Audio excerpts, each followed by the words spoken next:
Well, welcome to the special edition of the YAHOWAH blog. It is special since we now have three puppies, all of which are vying for attention. And Wookie's up here as a co-host. Asher is at my feet. And we have the gremlin, no need to even add water, that is trying to see if she can entice Asher into being anything other than calm and motherly. But Leia is off on an errand, so we're going to do the best we can entertaining all three as they run around my feet. All right, now that we know that Gabriel has been properly introduced and that Gabriel is Dowd, he is God's most capable and competent man. That is who is now speaking, and that's essential. I mean, it's one of the most profoundly important revelations that you're going to find anywhere, is that not only is Gabriel a man, and he's identified as such, it's just no one paid attention to it, and he is the name is a compound of Gabar, which is a strong man, and Gabor, which is competent, capable, courageous individual, and El, God. He is none other than the person that God constantly refers to as Gabor. So Gabriel is Dowd. Now, what that means, and it's extraordinarily profound. I mean, this is something that completely destroys the religions of Christianity and of Judaism. That's how important it is to recognize that in this case, in Daniel 9, it is David who is providing this prophecy, because God specifically says that Dowd is his Messiah, that Dowd is the Son of God, that Dowd is our Savior, that Dowd is the chosen one, that Dowd is the former and returning king, and that Dowd is returning with Yahowah as Elion, as the influence of God in our presence and in his presence.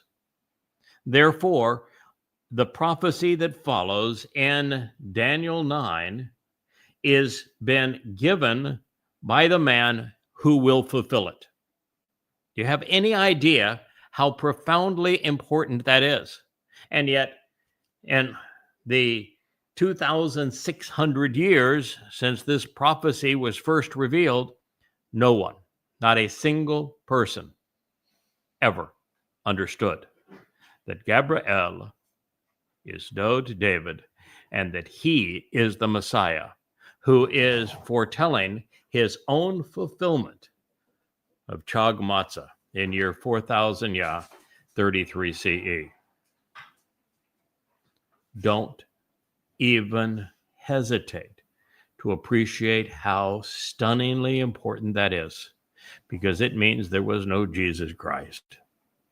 It means that the Messiah who was cut off, but not for himself, is Dowd David.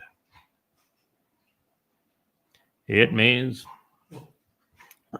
that everything Dowd's going to say up until this point, which is devastating to the myth of Christianity and to Judaism, abolishing both, has to be considered. So it's time to consider his prophecy. What follows provides the blueprint for the reconciliation of our relationship with Yahowah, our adoption into his family, as well as everlasting life, our enrichment and empowerment. And you'll note that it is forged and focused upon your people and your city. That would be Yahudim and Jerusalem.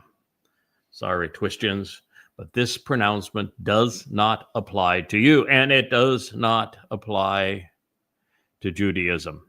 But for Yehudim, please pay attention.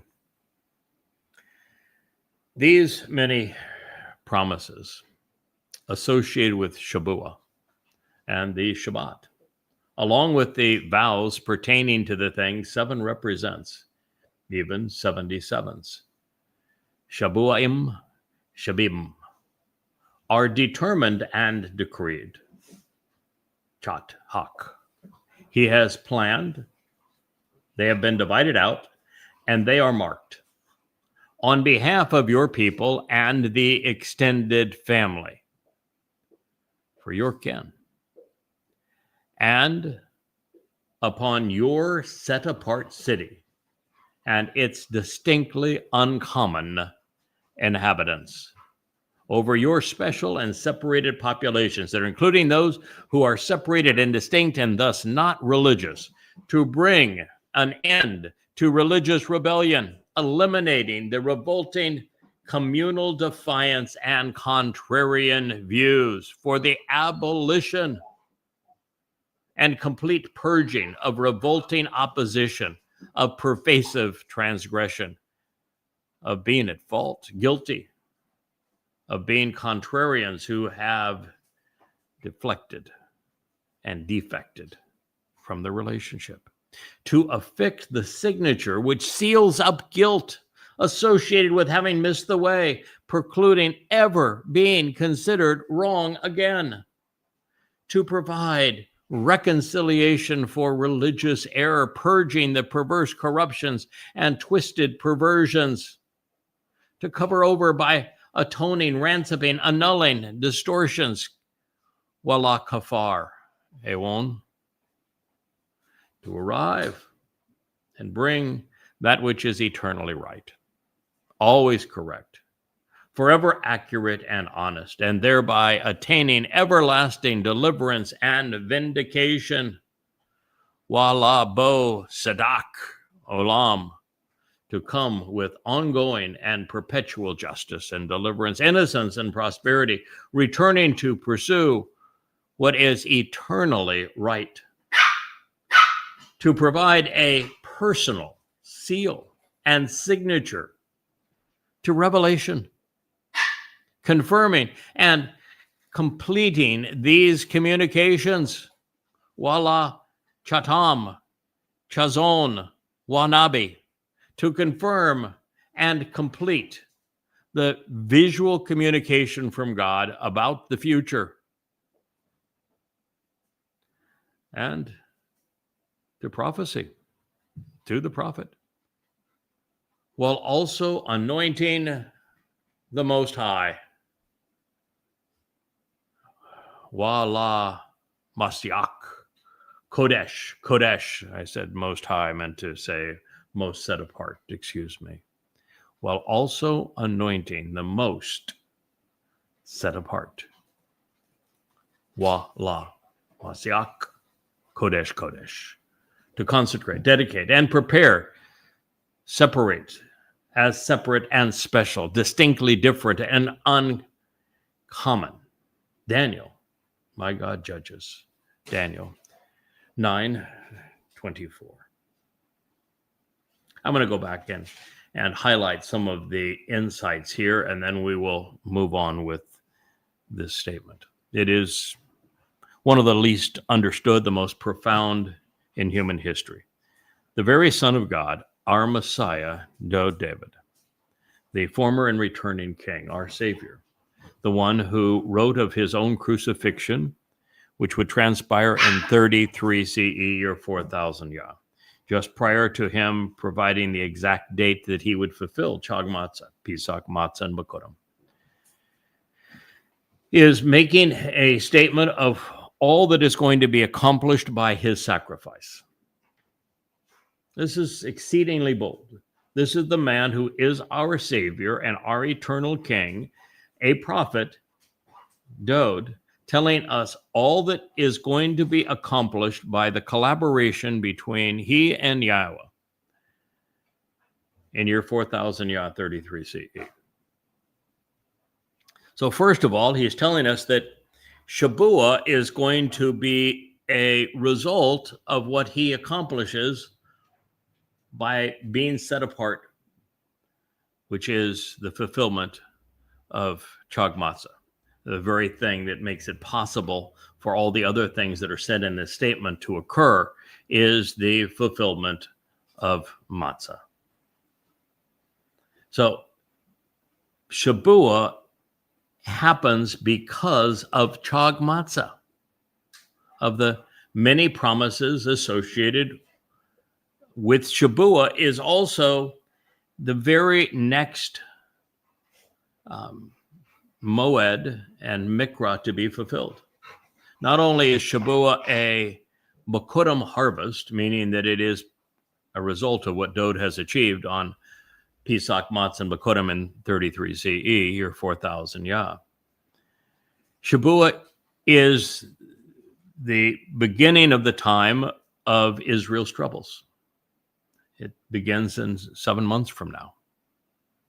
Shabuah is also the harvest of those who will play such an enormous role in enabling the education and even equipping and purging this final remnant of Yisrael so that they are prepared for Dowd's return. Shabuah is the place where they are gathered, they are enabled, they are made so much more capable and empowered, enriched to perform in this way.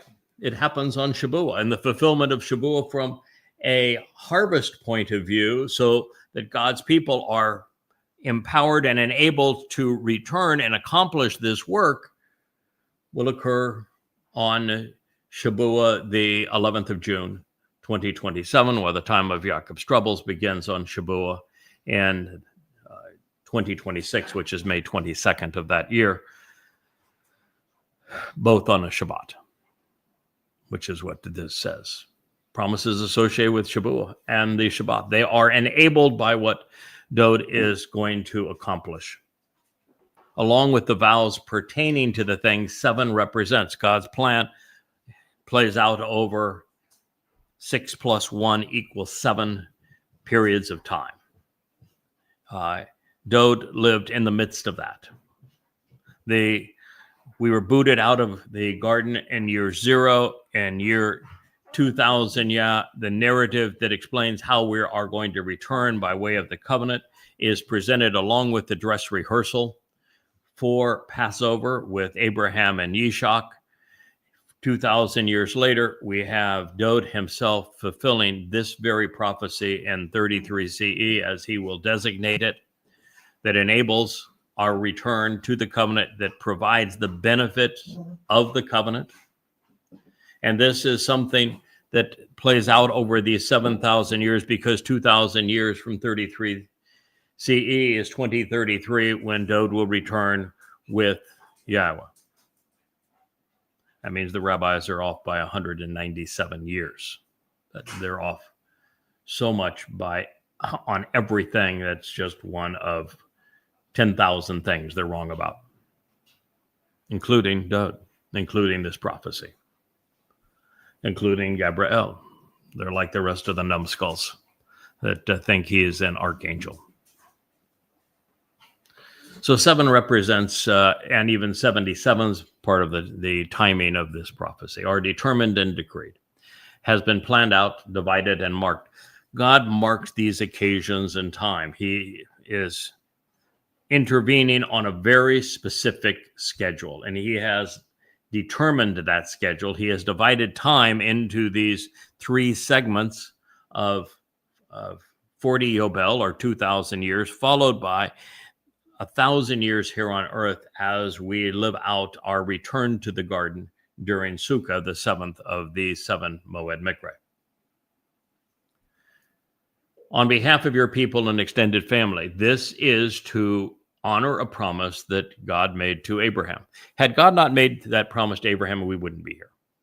The reason we wouldn't be here is because Jews have been so obnoxious to God, he would have given up on the whole experiment and said, it's just not worth the effort. It's not worth the attention. People are so miserable. They do not listen. They're irascible. They're embittered. They're antagonistic. He would have checked out along with Moshe, and it would have been over. Seriously, it had been over. That Jews during the Exodus were obnoxious, and they've been no better since that time. And God's very clear about that. And so the only reason that we're here and that God has this plan marked out and that Dowd fulfilled this prophecy is because God made a promise to Abraham, and he's going to honor it. And we're here to see that he does. Not see that Yahowah does, but to make it possible so that God's people return to him so that he can return to them. So it's on behalf of your people and extended family. That means there can be no Christianity, there can be no Islam. The Messiah, Dowd, is returning and making the sacrifice on behalf of the covenant family and on behalf of Israelites. Now, you can benefit as a goy, but to benefit as a goy, you have to be connected to.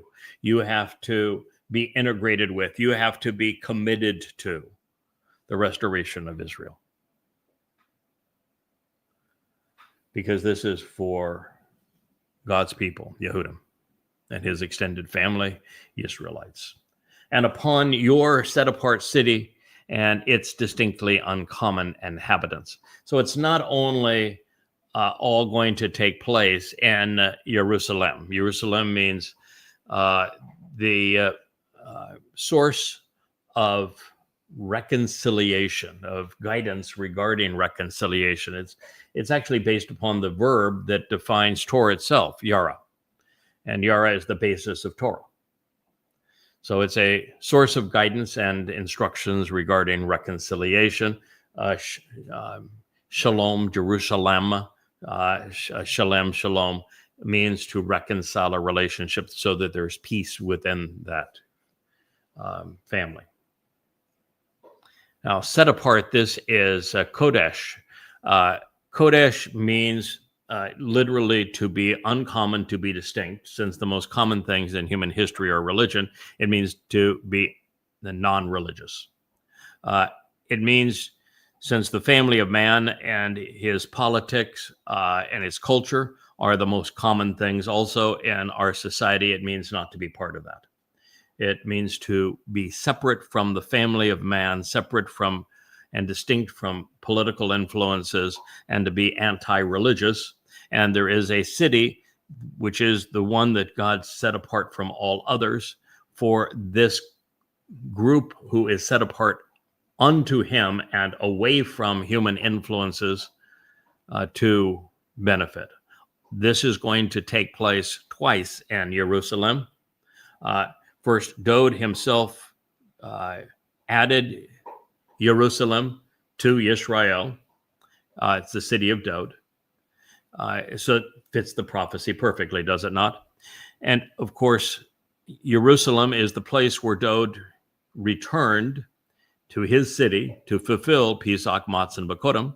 And then 2,000 years after that, in 2033, Dowd is again returning to Jerusalem, this time with Yahowah, to not only reestablish the covenant there and to reestablish the relationship between Israelites and Yahudim, this final remnant that can enter the celebration of Sukkah as our return to the garden, but to establish himself as king forevermore.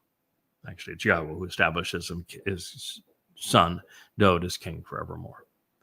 So you now understand the preamble to this. Now, the purpose of it will be to bring an end to religious rebellion, eliminating the revolting and communal defiance of contrarian views. Now, this is why this plays out over the long haul. You know, the prophecy being delivered somewhere around 555 BCE, it'll be the first phase of it fulfilled in 33 CE. And the second phase in 2033, and both phases are being discussed here.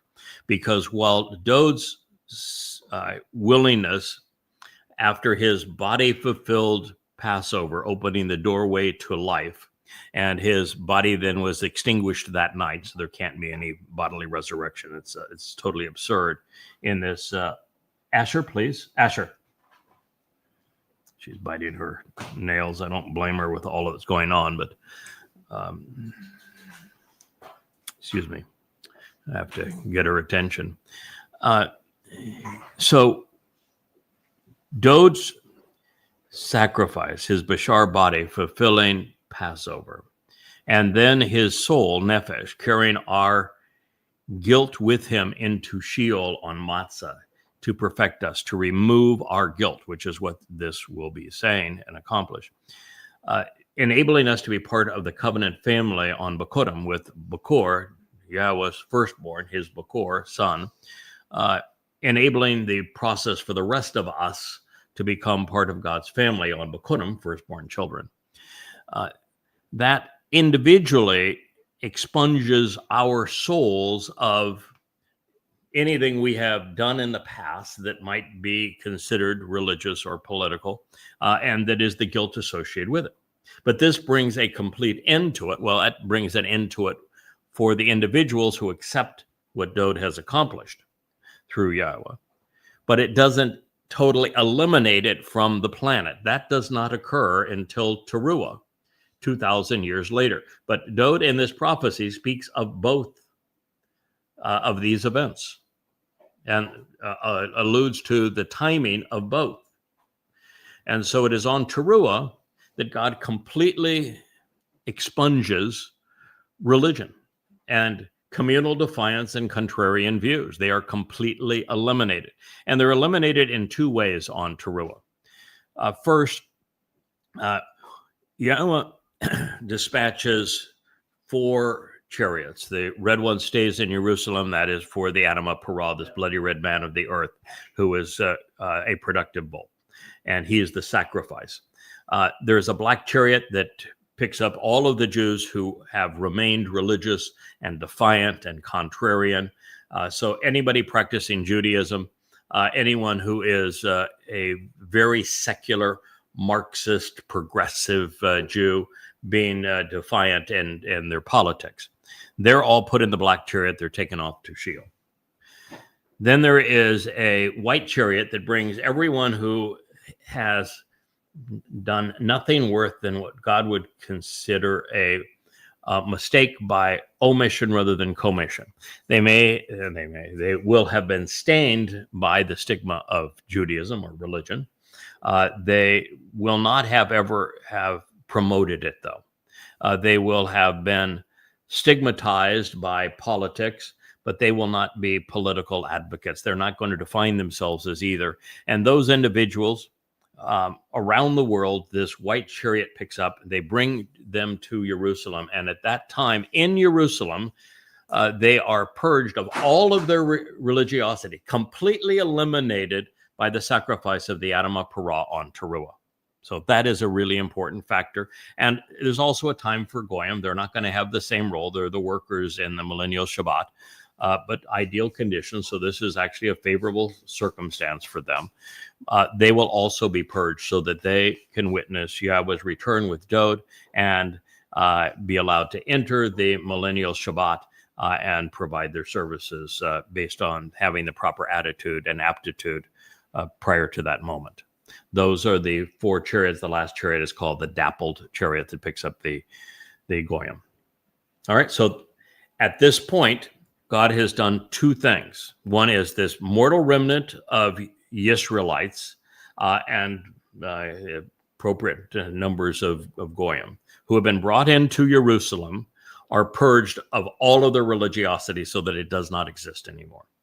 But there's still a religious world out there, particularly those who have come to harm Israel. We're at the very last day now of the time of Yaakov's troubles, this 7-year period where Marxists and Muslims in particular have been so ruthless on God's people and his nation. They will all be extinguished. God is going to literally incinerate all of the hosts of religion as well as all religious edifices, all gone in an instant. Literally, they're incinerated, and the earth itself is healed and it's transformed back to the conditions that were enjoyed in Eden. So this is, in year 2033, the complete end, a complete conclusion, a kala ha pesha, the abolition and complete purging of revolting opposition and pervasive transgression, fault, and guilt. With me so far? With Dowd so far? I'm just doing what is my job. My job is to reflect the sun's brilliance, Dowd is the greater luminary. I'm the lesser luminary. My job is to convey what Dowd said here, because it's a lot to process. He is really smart, and he did not like being in Babylon. He did not like speaking to Daniel. He's going to lay it out. He's going to give the information that's needed.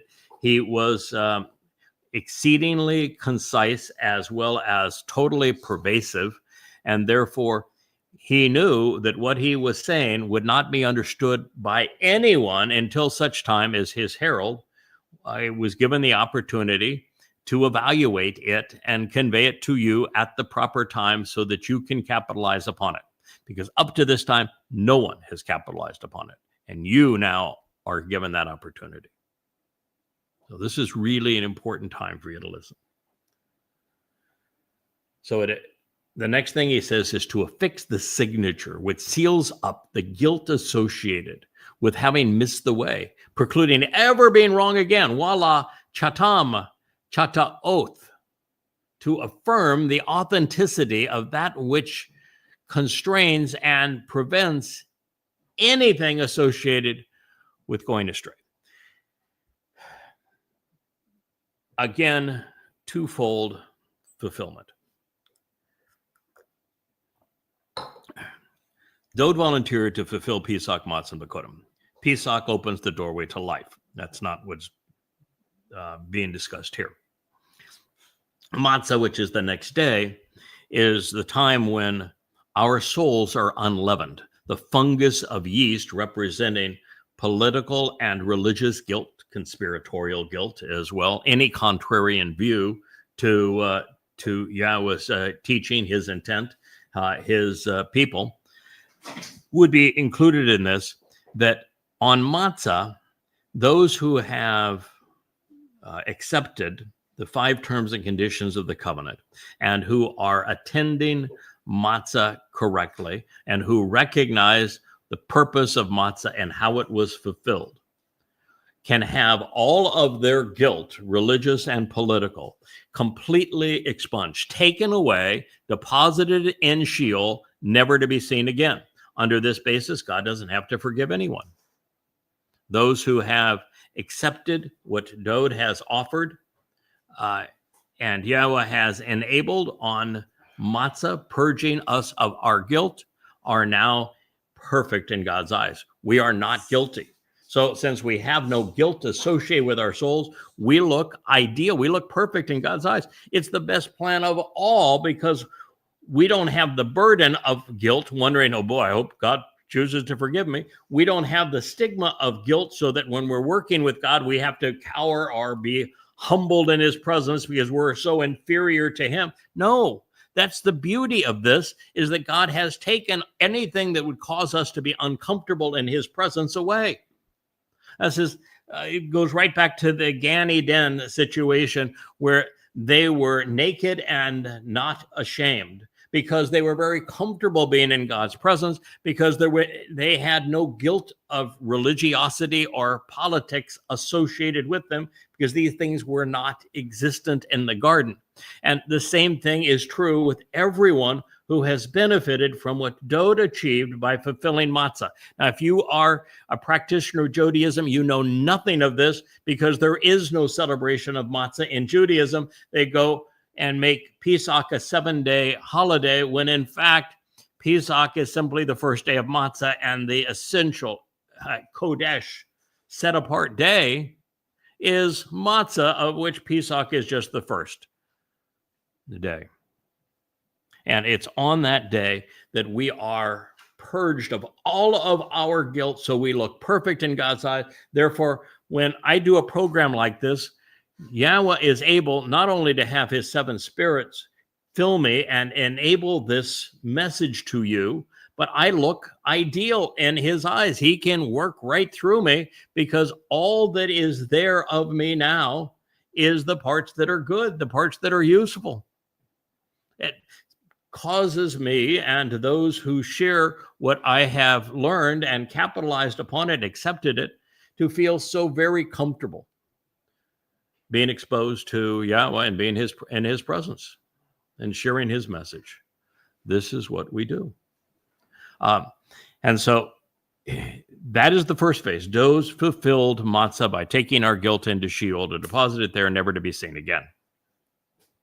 But there's a second phase of that, which is that this mortal remnant of Yisrael coming into Jerusalem on Towrah, this would be September 23rd and 24th of 2033, year 6000 Yah, will also be purged. It is Dowd's herald, the lesser luminary, the Adamah Parah, the man from Edom, Obed Edom, that accomplishes this. And Yada and Dowd are a team. They work together in this way, and the two take care of religious guilt then and soon to be now. And collectively, for both groups, it provides reconciliation for all religious error, purging of the perverse corruptions and twisted perversions. God hates religion alone. And kafar means to purge, to remove, to cover over, and the covering would be light, replacing darkness.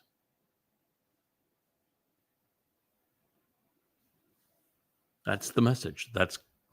It's so utterly profound to understand that Dowd and Yada, the greater and lesser luminaries, king and his herald, are collaboratively working together and primarily, of course, with YAHOWAH to provide this benefit for those who accept the 5 conditions of the covenant and who appreciate how they are enabled through the Mowed Miqraey, Pesach, Matzah, and Bikurim, Shabua, Teruah, Kippurim, and Sukkah. This is the greatest story ever told.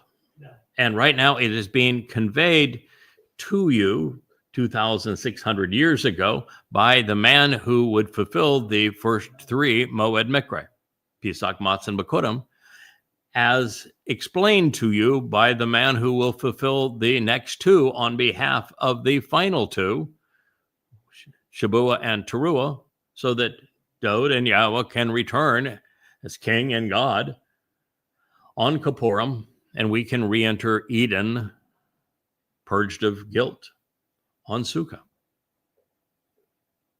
There's nothing in the universe more important than this, more profoundly important than this, more relevant than this. And none of this can be capitalized upon or even understood in Christianity, in Judaism, in Islam.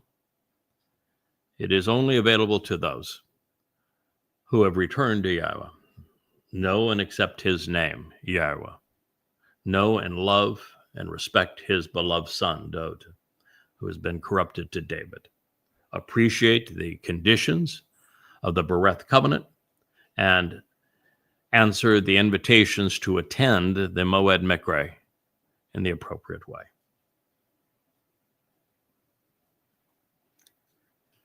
To provide reconciliation from error, to arrive with and bring that which is eternally right, always correct, forever accurate and honest, thereby attaining everlasting deliverance and vindication. Well, Dowd's going to arrive. It was going to arrive. This was being said in 33 CE. He returned in his second of 3 lives in 33 CE. So 555 CE when he's BCE, when he's sharing this message, a life that ended in his first of 3 lives in 994 BCE. No, it'd be 972. 972 BCE is when Dowd's first of 3 lives came to a conclusion. He's now providing this message around 555 BCE in his second of 3 lives. He is going to fulfill this promise in 33 CE, and he will return in the third of his 3 lives in 2033. And he will bring that which is eternally right. He is the Son of God. He is the Sadak. This speaks of the one who is Sadak is arriving. and he is eternal. He is everlasting. Dowd's soul will never die. He is always the one that Yahweh calls Sadak. Every time that God begins to speak glowingly of his son, he will say that his son, Dowd, to David, is right, Sadak. And so the one who is Sadak will arrive. And he is the one who is eternal. Dowd's soul existed well before he was born. It, in his first of 3 lives, it is here being manifest again to us. He returned in year 4000 Yah. He returns to be eternal king in 2033. He is the one who is right, and that's what he's bringing. Forever accurate and honest, thereby attaining everlasting deliverance and vindication. Sadak means all of those things, forevermore. Now, to provide a personal seal and signature to revelation, confirming and completing these communications, Dowd is really the most prolific of the prophets. He is the one who wrote right around 100 Mizmor and Mashal, Proverbs and Psalms. He spoke about the most important events in human history. He's serving as a prophet here. His prophecies, his last prophecy, was delivered in 555 BCE. There would be 3 prophets after him. They would be Zechariah, Yoel, and Malachi. But when he arrived, and Malachi's time would have been 447 BC, 1,000 years exactly after Moshe revealed or scribed the Torah and spoke the Torah into existence with Yahweh's inspiration. Those would be the last 3. And at this point, that would be the end of them. And now I know that that might be a little confusing for some, because Yahweh refers to Dowd's associate as my Dowd, as being a prophet in during the Exodus, at the time that Moshe was having his meltdown, as he draws attention to Dowd, which is the Almighty's beloved, Dowd David. And there are times like in Daniel where Yada, the Dowd's herald, is referred to Miqraey, and Miqraey conveys some of these prophecies and explains them. In fact, the 12th chapter is actually delivered by Miqraey. And so there are affirmations that previously the role that I play here in conveying all this to you included prophecy. In the role that I'm in now, which is the observant foreigner, the Nakar or Nakri, the final Zeroah, cultivating the harvest for Shabuah and Teruah, as the choder, this stem off the main branch, the sucker that gives new life to the fallen stump that is Yisrael, who has the 7 spirits of Yahweh. I have yet to provide a prophecy where I say, thus says Yahweh, and reveal something new, because for the most part, that would be inappropriate. It would be inappropriate because the way that God has established this was for prophecy to be over at this point, and that prophecy would simply be fulfilled, and the role of the final witness is to explain prophecy, to explain what God said was going to happen, since he has already provided everything we need to know about when, where, why, how. All of these things are going to transpire. So my role now is to study the prophets and to share with you precisely what they said was going to happen. And there's, the range of 10,000 insights contained in these books, the Yada Yahowah series at free@yadayahowah.com, free@yadayahowah.com, or yadayah.com. They both take you to the same place. And that's the way it should be, because everything now that I say can be validated by turning to the prophecies that inspired those conclusions. All right, so that's the end of prophecy. That means that there cannot be any prophecy in the Jerusalem Talmud in the 2nd century CE, or in the Babylonian Talmud in the 4th, very late 4th, 5th, and primarily 6th century CE, on the Zohar in the 11th, 12th century CE, and Hasidic Judaism, which emerged in the 15th century, I guess actually 17th and 18th century CE in the Ukraine. There can be no prophecy in any of them. That means there's no prophecy in the Christian New Testament, and there isn't any in the Christian New Testament. Anything that is revealed in it that is accurate is simply plagiarized or paraphrased from the actual prophets, and a huge percentage of it is inaccurate historically and in the future. So that's it. Divinely inspired prophetic text is over. No New Testament is possible under this circumstance. No Zohar, no Talmud, no Quran, none of it. You see how profoundly important that is? And your choices here, you can either discount this since it's coming from Dowd, which means you'd have to throw out the entire Torah, prophets, and Psalms, because Dowd is the central figure in them.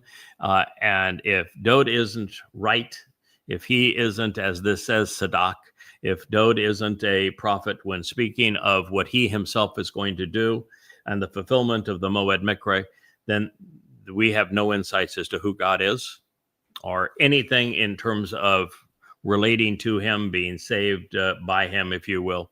It's all for naught. Or you have to deal with what this says. And since there is so much prophecy in this, and some of it is so enormously exacting, right to the precise date, God actually proved that he inspired Dowd as Gabriel to deliver this prophecy. It is one of the most profoundly exacting prophecies ever issued. And therefore, since God proved his inspiration of this through Dowd David, you only have one informed and rational conclusion, and that is that there could not have been a New Testament, a Talmud, a Zohar, or a Quran. They're all for naught. Particularly one that claims a Christ, since this is the Messiah speaking. Completing the complete end to these kinds of revelations, confirming these communications and to prophecy, Nabi. And it will also anoint the Most High. Now, Dowd is Mashyach. This is Mashyach. This is to anoint. Dowd, according to Yahweh, is the most set apart. I think I said Most High again. Most set apart is the correct terminology. And since Dowd is the most set apart, he's the Kodesh, he's the chosen one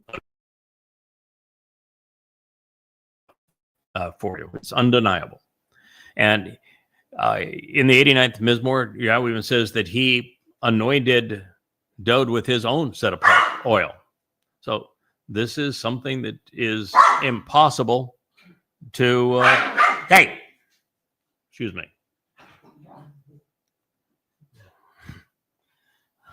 Come here, Wookie. Wookie hasn't quite figured out yet how he is supposed to get along with Kara. And so Kara's got these little baby puppy teeth, and Wookiee does not like the baby puppy teeth. And so he says, don't do that to me. So there we go. An end to prophecy. So if you're going to draw a future Messiah from this prophecy and claim that he is your guy, then he can't be a prophet. I'm sorry. That's just all there is to it. And that he is Mashyach. He is anointed. Now, at that point, you have to say, not only anointed, but the most Kodesh, the most dedicated, prepared, separated, special, distinct, different, unique, uncommon of all people who was anointed. And there's only one person that meets that criterion. So David. It's not questionable. It's not, well, that's your interpretation. No, it's overwhelming, black and white. There is no mention of a Jesus in prophets, not one. No mention of a Christ in prophets, not one. And Dowd is constantly presented as the most important person in God's plan, as the Kodesh. And he's going into the Kodesh as the high priest on his return in 2033. And the first order of business is to anoint the mercy seat of the Ark of the Covenant. And once you realize it is the Ark of the Covenant that is being anointed by the man who fulfilled Pesach, Matzah, and Bakurim on Kippurim, you got no room for Judaism or Christianity. They're all gone. It's just totally gone. I mean, can you process that?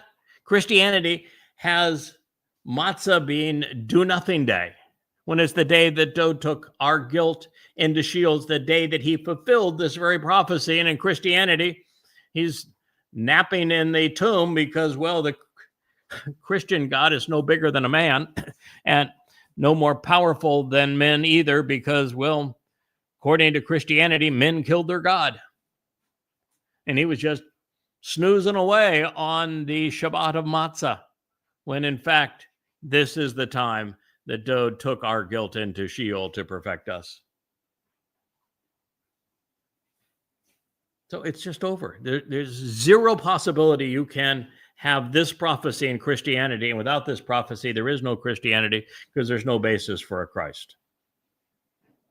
Seriously, it's that black and white. And of course, there is no basis for Judaism because Judaism was established by Rabbi Akiba and his false Messiah in 133 CE to Yobel, or 100 years late, completely missing all of this, just a complete and utter dunderhead. And when Maimonides tried to codify the 13 principles of Judaism, he missed the central part of the whole story. First, he got the timeline completely wrong, and he missed the key aspect of the story, which is that the Son of God and the Messiah, former and returning King, who is our Savior, is David, and that he told us exactly when he was going to fulfill Matzah. He missed it all.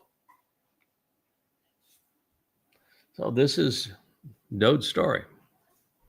Gabriel, explaining why he was willing and able to fulfill the decree that Yahweh had made to his people through the 7 Miqraey invitations to be called out and meet with God. With his arrival in Jerusalem in advance of Pesach, Passover, and then again on Kippurim, he has and will bring an end to the consequence of religious and political rebellion and contrarian views. With him serving as our lamb and our shepherd, God's people will never stray again. Our souls are perfected. The relationship is reconciled on these occasions. Yisrael will be right forevermore, becoming eternally vindicated. This is the summons of, I should say, the summation of all prophecy.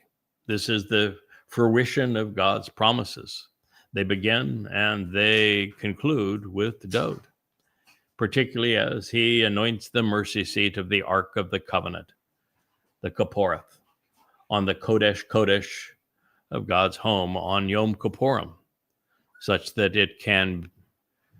we can celebrate Sukkah on our return to the garden. It's why the story in 2 Samuel 6 is so important, because Dowd gave up on getting the Ark of the Covenant positioned where he could do this. And it was all because somebody got in the way of the bull bringing the Ark of the Covenant into Jerusalem. And Dowd didn't like the way that Yahweh responded to somebody trying to mislead others regarding his story and how he was going to fulfill it. And so God said to Dowd, you need a timeout. And then Yahweh enabled Obed-Edom, the one doing the work from Edom, who is the one discussed in Isaiah 53 as the man from Edom who saves many, to bring the Ark of the Covenant into not only Jerusalem, to bring it onto the Temple Mount so that Dowd can anoint it. And he even provides, because it's the bull, he even provides the blood to which to sprinkle on it. And this is how the two of them work together for your benefit.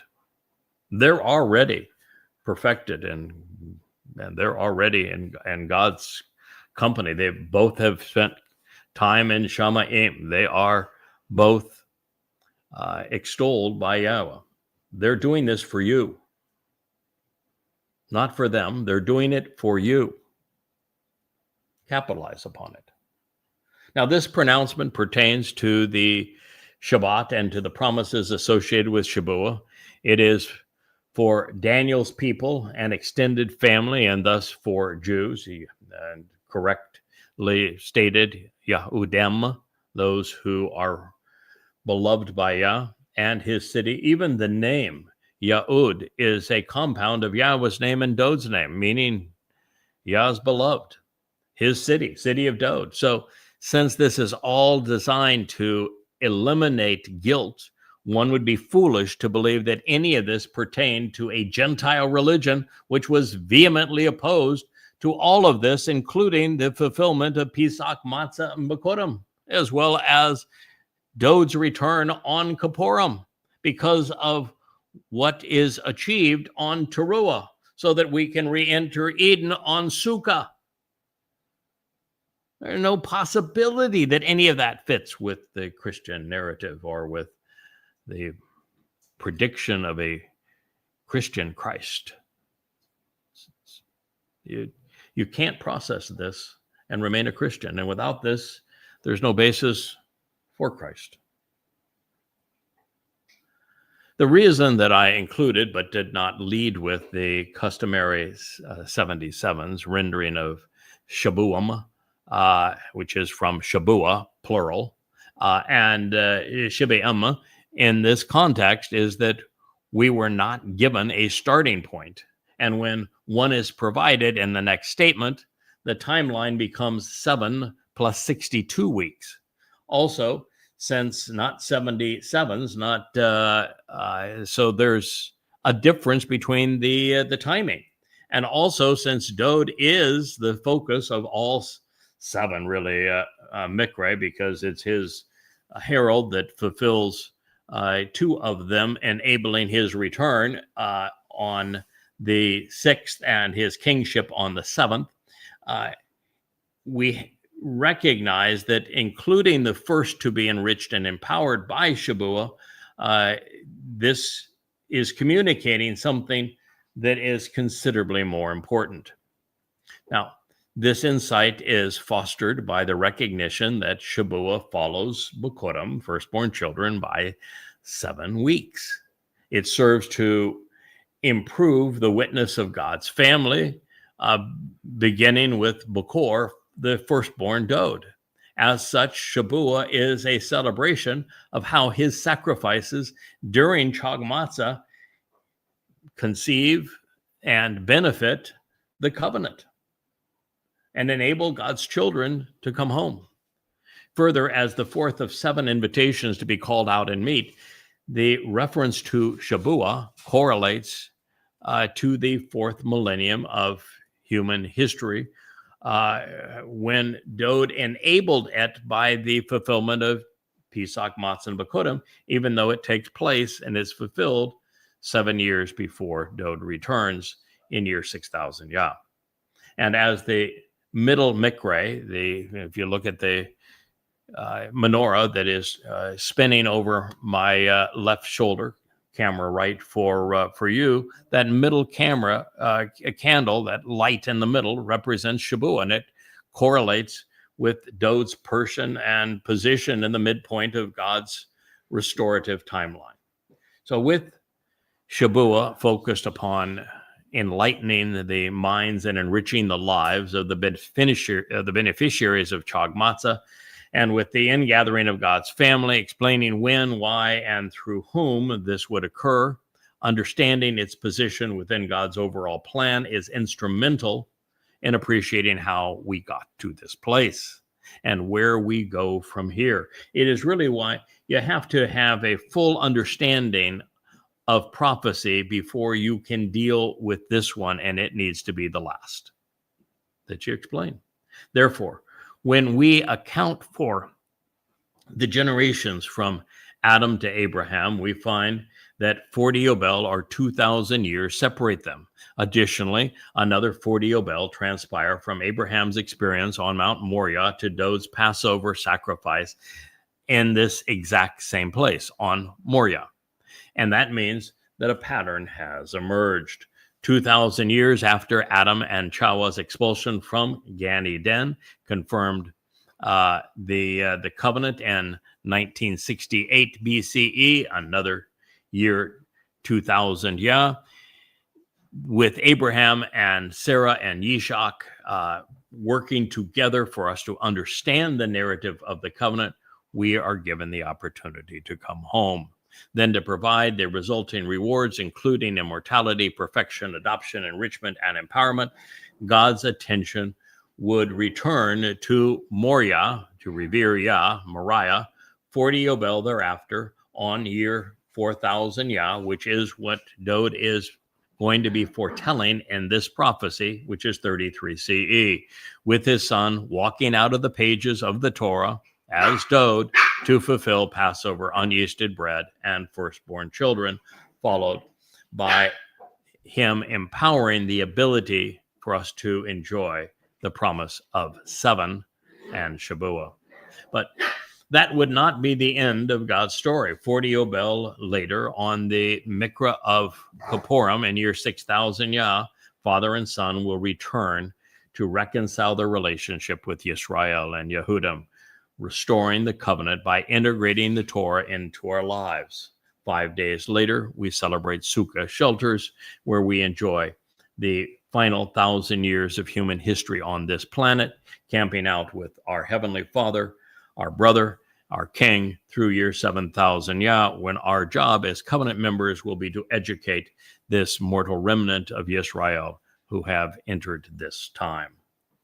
Now, along these lines, the 7 days of creation, the depiction of the Shabat as 7 days, the seventh day, the number of invitations to be called out and meet, this Miqraey, which are 7.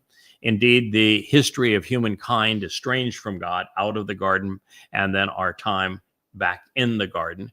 Even the number of Ruach devoted to facilitating this particular portion of the YAHOWAH blog and the books that you see all around me, with the Choder and the 7 Ruachs, you are listening to the predicted formula of 6 + 1 = 7. As such, nearly 6,000 years of man separated from Yahweh have transpired since humankind was expelled from Eden. We are therefore on the cusp of the 1,000-year celebration of living together again. And in this light, Shabuah and Shabua'im, Shibaim defines the passage of time from the beginning to the conclusion of God's story. Now, also interesting, when we add the 7 weeks of years between the edict to return and the restoration of Jerusalem to the 62 weeks of years between the time of the fulfillment and the first 3 Miqraey, we have 1 week of years shy of 70. If that 7-year difference is attributed to the time of troubles, and the inference is that nothing of merit then will have transpired between those periods, from year 4000 Yah in 33 CE, when the first 3 Miqraey were fulfilled, and year 5993 in year 2026, 7 years prior to Yah's return during the Shabuah harvest. Considering all that he said would be accomplished by offering these numbers and describing the results, Dowd is directing us to his arrival to fulfill Chag Matzah and to his return on Yom Kippurim and what transpires prior to his return on Towrah. So his return on Yom Kippurim and what he has done on his behalf with his people to enable all of this by his lesser luminary, his Bashar Herald, and by Yahowah on Towrah, even by Elia, who will serve as the master of ceremonies. He wants his people to be aware of how different the last 7 years will be compared to everything they have previously endured.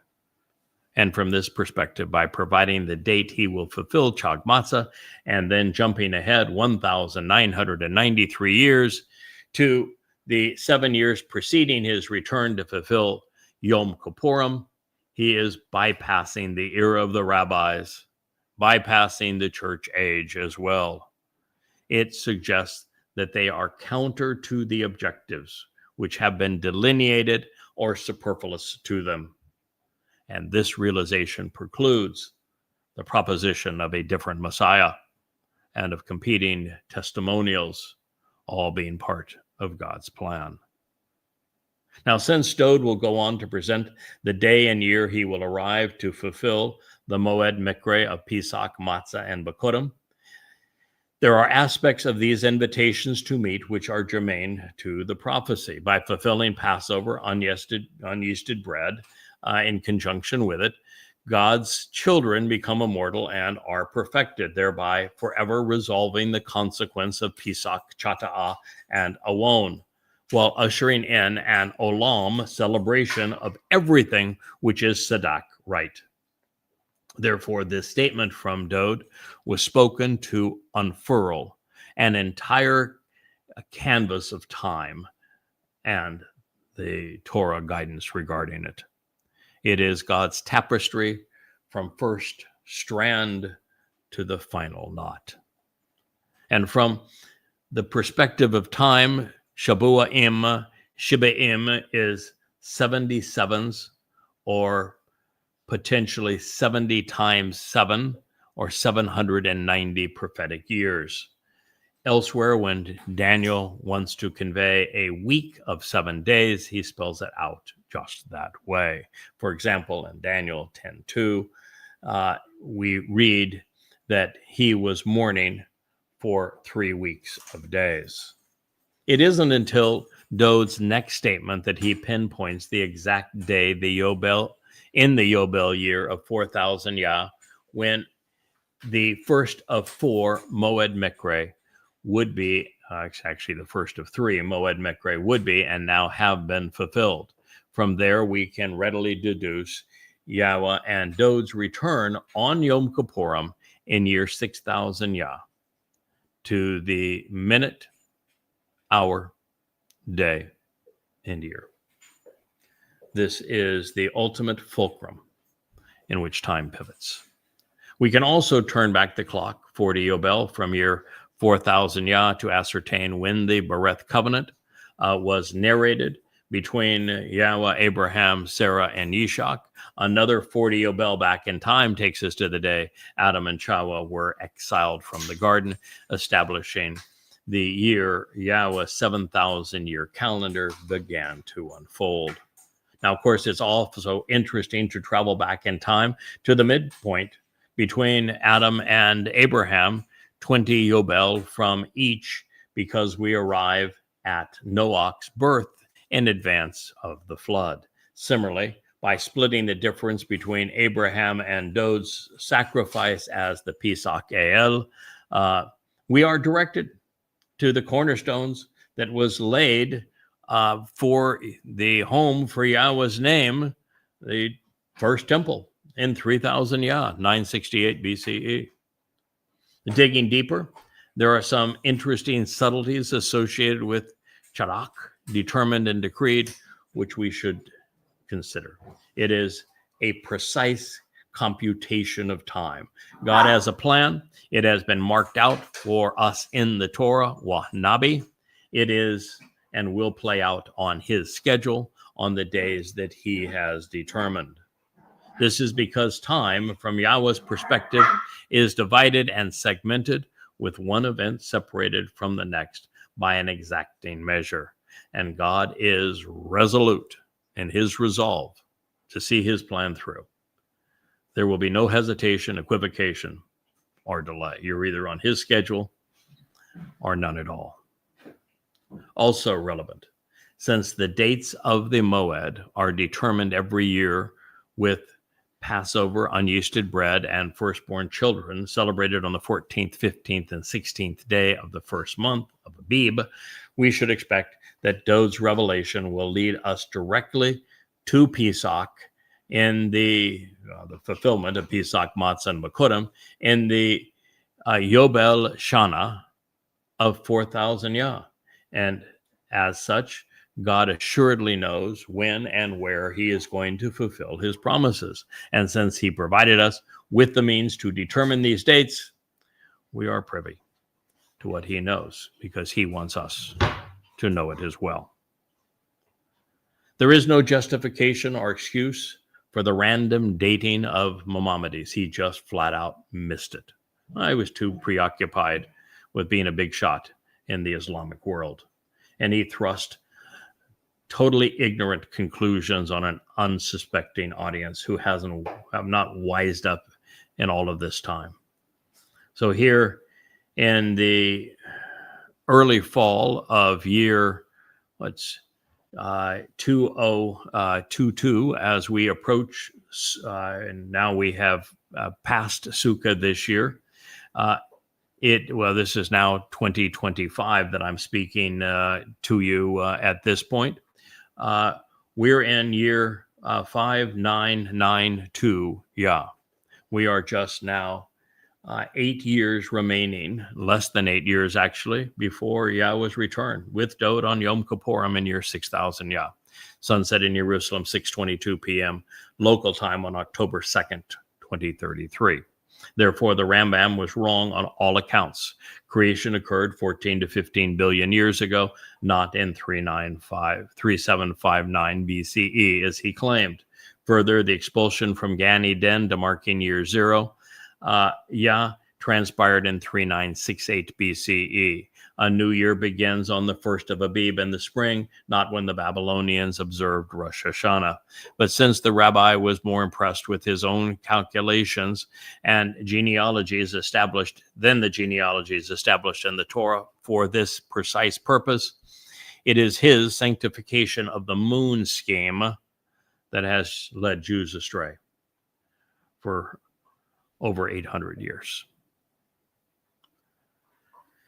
So when Yahweh inspires one of his prophets to say, Ana, for your people, he is almost always addressing Yisrael and Yehudim. Not only is this affirmed by the constant references to throughout the Torah, also means family. Therefore, the plan Yahweh is unfurling would be designed in support of the covenant he established with Yisrael, beginning with Abraham and Sarah. Yahweh's focus, of course, is on Jerusalem, the source of guidance on reconciliation. The Kodesh, set-apart city, therefore, not only denotes the location where these prophecies would be fulfilled, but also for whom? Towrah, that enables Kippurim, and then Sukkah takes place around the Temple Mount in Jerusalem. It is the most Kodesh set apart place on earth. It is in Jerusalem that Yahweh made it possible to be separated from Pesach, Matzah, and Bikurim. Excuse me just one second. I don't know why Asher has just gone nutsoid on eating her paws, but she was as ruthless towards them as I think I've ever seen. So we will have to complete this show, and I will have to try to deal with her. But it is important that you know that everything takes place in Jerusalem. There is no Vatican in the Torah, nor even in the ridiculous Christian New Testament. Rome is the enemy of God's people. God has no church. It all comes back to Jerusalem. It's the city of Dowd. And it's what Dowd will accomplish, has and will accomplish in this place as the one who is Sadak, as the one who was chosen, as the one who was anointed Messiah. And I think on that note, we will conclude this program. We will continue to talk about everything God had to say through his beloved Son in this most amazing prophecy as we continue in our next program. Thank you so much for listening.